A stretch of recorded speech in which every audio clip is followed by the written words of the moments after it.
Today's guest is Seth Tandett. He's a business development executive at Baker Concrete Construction. Seth, thank you. Thank you for coming on the show. Yeah, thanks for inviting me. This should be fun. Absolutely. Now, I usually like to do research before we do these things, and I noticed on your profile that you have MBA dropout on your profile. So tell me about that. Yeah.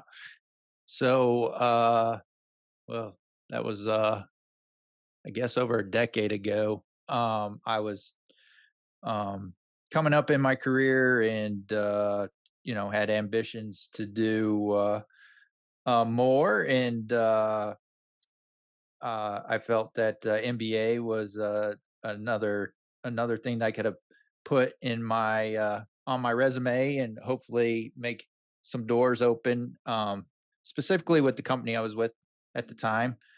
Um, so I did all that stuff that you have to do to get into an MBA program. I went into I'm in Richmond, Virginia, so I was accepted at University of Richmond, which is I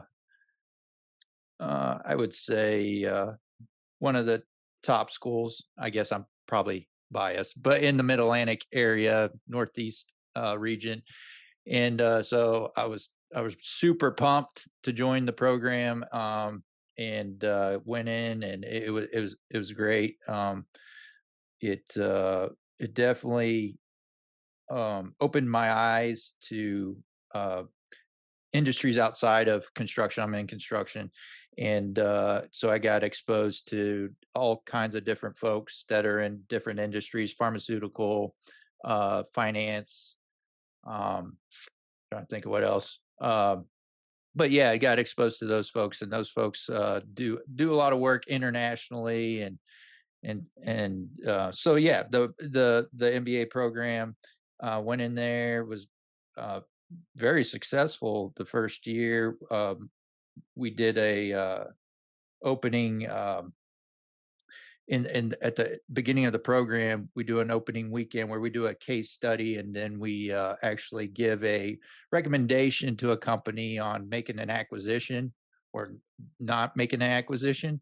And our group won that competition, so we got to go eat dinner with all the execs of this company. It's a fairly well-known company here in the area. So yeah, it was we came out of the gates uh, pretty fast, and took a bunch of when you these 2-year MBA programs, typically they put you through the foundation of your learning there for the 2-year program. So you take finance and uh, statistics and things of that nature, and business ethics and things of like that. So I took all those classes, and the one class that stood out to me, it was finance, and we were talking about return on investment. And so you're taking that class and going through the first year and seeing what the second year had in store for me. Uh, it, um, I guess I quickly did my return on investment calculation and decided that doing another year wasn't going to result in the return that I needed or thought it was going to provide me. So I learned a lot in that first year, and I didn't feel like the second year would do me any good. But yeah, that's why it says MBA dropout. So I did one Yeah. half an MBA. Yeah, so that's an interesting point. Now, I mean, looking at your experiences over the years, I mean, what activity experience for you had the highest rate of return? Oh, that's a good question. Uh, so I'm in I started my career in the concrete industry. I did that for I did that for 8 years to start my career, or yeah, probably, well, let's see, actually 10 years. Yeah, 10, 11 years of my career. And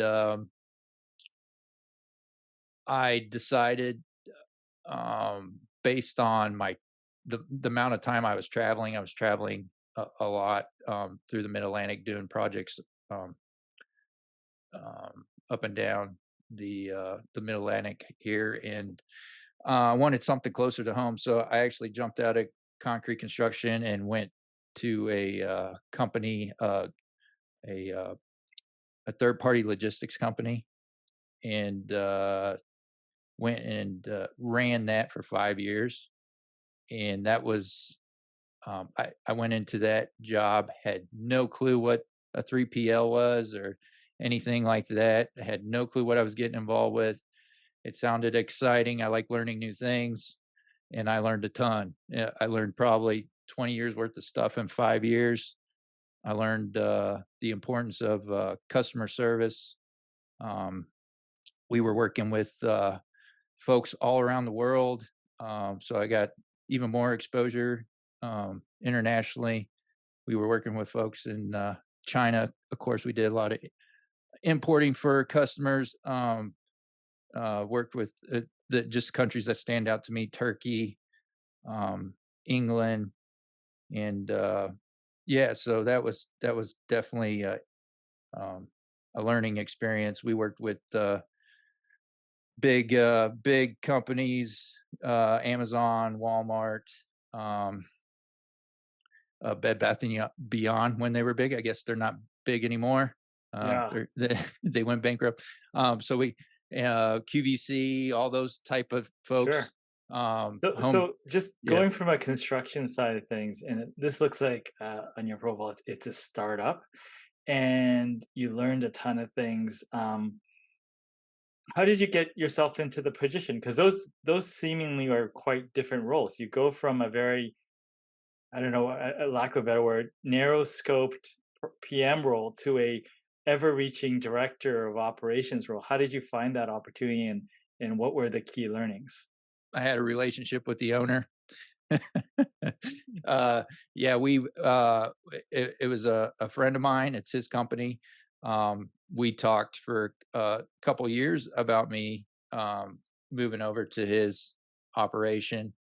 Um, I think the appeal there was I had experience in project management and operations management, so that lends to running a warehouse. You're still managing people, you're still managing projects. It's just different. It's just and it's all in one spot, which was a that's what the draw to me was. I wasn't driving 5 hours one way to a project. I was driving 40 minutes from my house to the same spot. I didn't appreciate the number of hours that I would be working as well. I ended up working more hours, was away from home even more than I was when I was traveling, just because of the demands of our clients. And thanks to Amazon and their culture changing, um, the big culture change during that time was the prime shipping. So your 2 day shipping. Um, so that changed shipping for everyone and the expectations of the customers for everyone. So we worked long days. Yeah, so you're back in construction, and what are the things that you do right now? Yeah, I did the 3PL gig for 5 years, and I've been back in concrete for the last 6, 7 years now. Um, so now I handle business development in the what we call the Southern Virginia region for Baker Concrete. Baker Concrete's the largest concrete contractor in the country. Um, and I really enjoy my role now. It still has aspects of being entrepreneurial, reaching out to clients, discovering new business, and being kind of the tip of the spear for the company as far as in this region, uh, um, as far as finding new work, being the face of the company with new clients and things like that. So Yeah. I really enjoy it. Yeah, and how's the podcast you have? Why did you start it, and how does it work with the other things you do? So Concrete Logic podcast, I started a little over a year ago. Um, it's the the the origin of the idea of having a podcast actually goes back 3 or 4 years. But I kind of put it on the back burner as I was uh, moving on to a new company, and I wanted to get my feet underneath me. And but anyhow, so I started the podcast. Um, just the I guess the main motivation of the podcast was to give a positive voice to the concrete industry. Uh, over the last, even over the last 10 years, with um, with the drive for a lower carbon footprint for um, the concrete and the building industry altogether. I felt like concrete was getting a bad a bad look, and there weren't enough positive voices out there about how sustainable concrete is already. I think there was a lack of knowledge about concrete, so that was the reason I started the podcast, just to get my little corner of the world to understand what concrete is, where concrete comes from, how concrete is made, and how complex it is to work with concrete. And so it really falls in line because when I was trying to think of a way to always be in constant contact with my clients, and and I tried like a newsletter that I was emailing out. Um, I wasn't very consistent with it, and I was having a hard time coming up with good information. Um, I found that clients don't like to hear about other projects that you're doing for their competitors. So that's what I was sending out at first. I was like, "Hey, look, we got a job. We're doing this job," and some of the a couple folks reach out to me like, "I really don't want to hear about what my competitor's doing." I was like, "Oh, I understand that." So anyhow, so with that failure and having this idea of the podcast, it just kind of it was easy for me. I did the first one. Um, I like sitting down and having conversations with people. um, I I was having these conversations. I found I was having these conversations anyways on the phone with these consultants and specialists, and um, I was like, well, why don't I just ask if I can record these things? Why just so I can share uh, what I'm learning from these people as well. Because every time I talk to somebody, I learn something. Every day, I'm learning something when I talk to be it a supplier, a vendor, or a client, or a developer.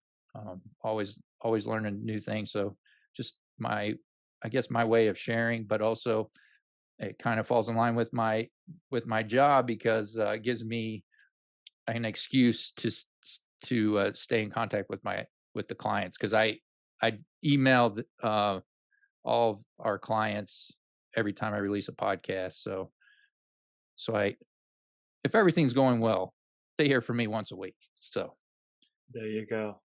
Now, what are the things you said? Concrete's more sustainable than people think, and there's things. Um, what do you sort of talk about in terms of sort of the myths, and how do you clear those up? What are the key facts you put out there to help clear that up? so I the so I guess first to explain what concrete is. Concrete, I think folks get concrete and cement mixed up. So cement is actually the binder that's within concrete. So cement, water, aggregate, sand, and that makes up concrete. So um, first of all, I clarify, make sure everyone understands that. And the reason I say that is because cement is, I guess, for lack of better words, the bad guy out of the group. And it's because of when they manufacture cement, it is the carbon producer.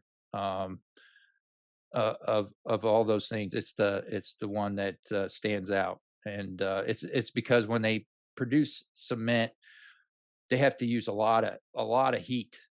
They basically melt it. They melt stone and other minerals together to create cement. It's like they create their own lava is what it looks like when they're doing it. So that produces a lot of heat, a lot of that's where the carbon comes from. Um, but so clarifying that and how that's all made. But the things that I say to I guess promote concrete and why it's so sustainable is that it's locally produced. So most of the materials that make concrete are locally sourced. A lot of the building materials out there, you can't say that about it. It's manufactured somewhere. It could be manufactured overseas or across the world, and then it's shipped over, and then it's used to build. So that's one good aspect of concrete. It's locally sourced. The other thing is concrete is just a very strong material. Once it's in place, it lasts a very long time, as we know. I mean, I'm right now through even the mainstream media news, folks are hearing a lot about Roman concrete. Everybody goes back to Roman concrete because that concrete's been around for thousands of years. So yeah, when concrete is used right, it can last a very long time. So to me, that's very sustainable as well. You don't need to tear it down every 10 years and replace it. This stuff lasts 50, 60, 70 years or thousands of years. So to me, if you're not ripping something down and replacing it, that's sustainable. It's in place. Yeah, Um, and then there's other, smaller aspects of concrete. It's naturally when it's concrete is made and it's used for buildings and stuff, it's already reflective. So a lot of the lighting um, lighting can be reduced in concrete buildings because light is reflected against its lighter color. It's also if you look around, you see all the asphalt parking lots out there. Those are heat sources in our cities and stuff. Versus if it was a concrete pavement, it would reflect sun, so it would naturally make things cooler in that area. Uh, if you build a building out of concrete, the thermal aspects of it are a lot better than other building materials. So when you use concrete for the envelope of a building, you use less energy for like your HVAC and things like that to heat or cool the building. So those are some of the aspects of concrete that make it sustainable. sure. So, um, what are the um, business or innovation opportunities in and around the concrete industry? Well, there's a lot because, as you know, Tats, the construction industry is very slow to adapt to changes. So there's a lot of ways that we can improve what we do. Um, so I mean, if you want to talk about what's the what most people are looking at around in the industry, you could look at 3D printing. There's 3D printing, and I would probably ask anyone and that knows anything or is related to concrete in any way that when you ask that question, that's probably the first thing they say. I'm not a big fan of 3D printing and the fashion it's used right now. I think 3D printing. Uh, I think where it could really help out the concrete industry is in formwork. I think formwork is a big and probably concrete contractors know this. I know they know this, but formwork, the so basically we put up these forms and then pour concrete in the middle, and then we strip the forms off after we're done. What I think would be cool with 3D printing would be if you printed the formwork and it stayed in place, and you still filled those areas in concrete. And some of the 3D printer guys that are out there are doing something very similar to that. Some of them tell you that that's what they're doing, so they'll show you that they're printing this, you know, normal, it's a residential home. They're printing these homes um, with the concrete, with the big machine and everything, and they're saying, "Look, we 3D printed this home," and but what they're not telling you is some of these systems, these 3D printing systems, require you to actually pour traditional concrete in between those 3D printed walls. So some of those guys are doing that already. They just don't realize. I don't know if they realize that's what they're doing, but I really see an opportunity there. I actually saw some article yesterday. I think it was a building in New York, really cool looking building. I didn't even know we did these things anymore, but it was kind of like really artistically shaped. It looked like a cave and stuff. And they were talking about how they actually use shotcrete. If you know what shotcrete is, it's basically you're spraying concrete against wire mesh or rebar, and the concrete sticks to it. So you're getting rid of the formwork, and um, it's very flexible in what you can do with shotcrete. But when I looked at that building, I was like, that would have been a cool building that they could have 3D printed the formwork and still did these shapes, because some of these walls were actually um, they kind of cantilevered out away. So they started at at one face, and then they cantilevered away from the lower level. And to me, that kind of looked like a something that maybe in the future they can 3D print a stay in place form, and then you just fill concrete as you go up the building. Um, so that's one thing. There's a lot of attempts to automate aspects of concrete. We use a lot. We use these big machines called laser screeds. There's a company out there that's trying to get folks to use their machine to actually you can move throughout the building as you go up the building, and it takes the place of uh, concrete finishers. Concrete finishers are hard to come by these days. So there's things like that, machines like that. There's a lot of um, changes in our in our in our cement. We're going through a change right now where um, there there's different amounts of limestone in the cement now. Um, so we're all adapting to this new cement. And in tow of that, there is a big renaissance of admixtures, I would call it. So there's a lot of chemical stuff out there that people are trying to use to offset this new limestone cement, which is it doesn't cure as so far what we know. We're all learning something, but it's been the last year really that we're finding it doesn't really have the same curing characteristics of the cement that we were using for a couple decades before that. So there's a lot of new admixtures that are out there, new technologies in that. So those are some of the things that are out there. That's great to hear. Is there anything that I haven't asked you but you want to share? Uh, no, I think I think you covered everything that we were going to talk about. Um, yeah, if folks want to learn more about concrete, just check out concretelogicpodcast.com and go there. It's I kind of do it. There's probably people out there that do it. I don't know many people in our industry, in the building industry, but I I ask my audience what they want as far as a guest and subjects on there. So I encourage people to go to the website. There's a little fill in page or ask a question page, and to go in there and yeah, anything, any subject. I just had someone message me yesterday asking to do. They had an idea for a podcast, so I'm all about that. So if there's anybody that's listening that likes concrete, check us out.